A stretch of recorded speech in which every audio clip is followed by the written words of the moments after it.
Hi friends, welcome to Kovai Arusuvai Samayal. இன்றைக்கி நம்ம வீடியோவில் ஆட்டுக்குடலை முறையாக சுத்தம் பண்ணி எப்படி ஆட்டுக்குடல் குழம்பு செய்கிறதுன்னு பார்க்கலாங்க.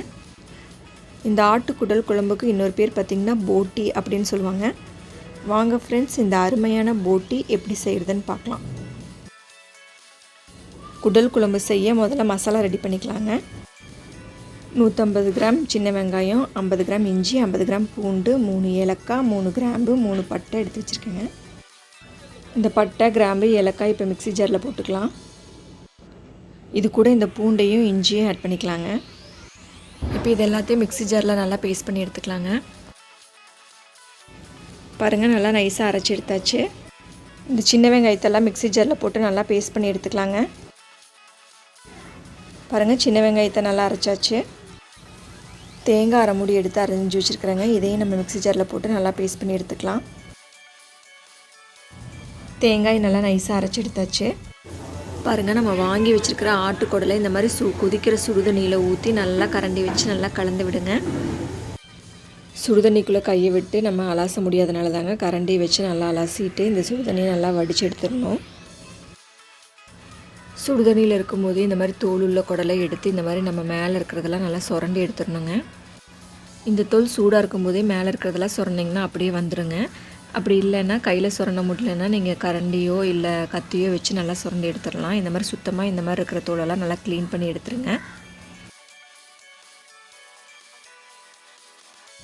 பாருங்கள், இந்த மாதிரி அந்த தோலில் இருக்கிறதெல்லாம் சுத்தம் பண்ணி எடுத்தாச்சு. பாருங்கள், இந்த மாதிரி டியூப் மாதிரி இருக்குது பார்த்திங்களா, இந்த குடலுக்குள்ளே இருக்கிறதுல இந்த மாதிரி நல்லா அமுத்தி விட்டு கசக்கி விட்டிங்கன்னா அதுக்குள்ளே இருக்கிற கசிவெல்லாம் வந்துடுங்க. இந்த மாதிரி நீளமாக டியூப் மாதிரி இருக்கிற குடலெல்லாம் இந்த மாதிரி சுத்தம் பண்ணிக்கோங்க. இப்போ பச்சை தண்ணி ஊற்றி அலாசினுங்க. நல்லா 4-5 டைம்ஸ் நல்லா மாற்றி மாற்றி நல்லா அலாசி எடுத்துக்கோங்க.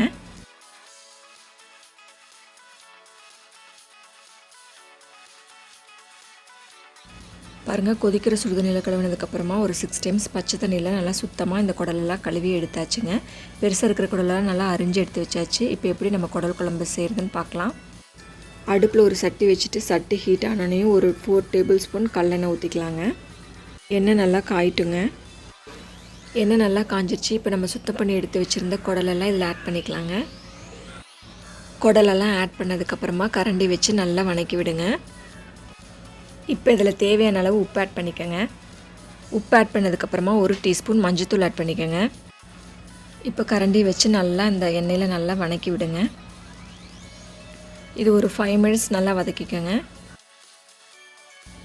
பாருங்கள், இந்த குடலை ஒரு 5 மினிட்ஸ் நல்லா வதக்கியாச்சு. இப்போ ஒரு 3 மீடியம் சைஸ் தக்காளி நான் சின்ன சின்னதாக கட் பண்ணி வச்சுருக்கேங்க. அதை ஆட் பண்ணிக்கலாம். தக்காளி ஆட் பண்ணிவிட்டு கரண்டி வச்சு நல்லா வதக்கி விடுங்க. இப்போ நம்ம ஆல்ரெடி அரைச்சி வச்சுருந்த இஞ்சி பூண்டு பட்டை கிராம் பேஸ்ட் ஆட் பண்ணிக்கலாம். இப்போ கரண்டி வச்சு லைட்டாக வதக்கி விடுங்க. அடுத்து நம்ம அரைச்சி வச்சுருந்த சின்ன வெங்காய பேஸ்ட் ஆட் பண்ணிக்கலாம். இதை ஆட் பண்ணிவிட்டு கரண்டி வச்சு நல்லா வதக்கி விடுங்க. இப்போ ஒரு டீஸ்பூன் மிளகுத்தூள் ஆட் பண்ணிக்கலாங்க. மிளகுத்தூள் சேர்த்துட்டு ஒரு 10 மினிட்ஸ்க்கு நல்லா வதக்கி விடுங்க. பாருங்கள், 10 மினிட்ஸ் வதங்கினதுக்கப்புறமா இந்த குடல் வேகிறதுக்கு தேவையான அளவு தண்ணி நம்ம ஆட் பண்ணிக்கலாம். உங்களுக்கு குழம்பு கொஞ்சம் திக்காக கிரேவி மாதிரி வேணும்னா தண்ணி கம்மியாக ஆட் பண்ணிக்கோங்க. இல்லை கொஞ்சம் குழம்பு அதிகமாக வேணும்னா தண்ணி அதிகமாக ஆட் பண்ணிக்கோங்க. தண்ணி ஆட் பண்ணதுக்கப்புறமா 4 டேபிள் ஸ்பூன் மல்லித்தூள் ஆட் பண்ணிக்கோங்க. ஒரு கைப்பிடி அளவு கொத்தமல்லி தழை ஆட் பண்ணிக்கோங்க. இப்போ கரண்டி வச்சு நல்லா கலக்கி விட்டுருங்க.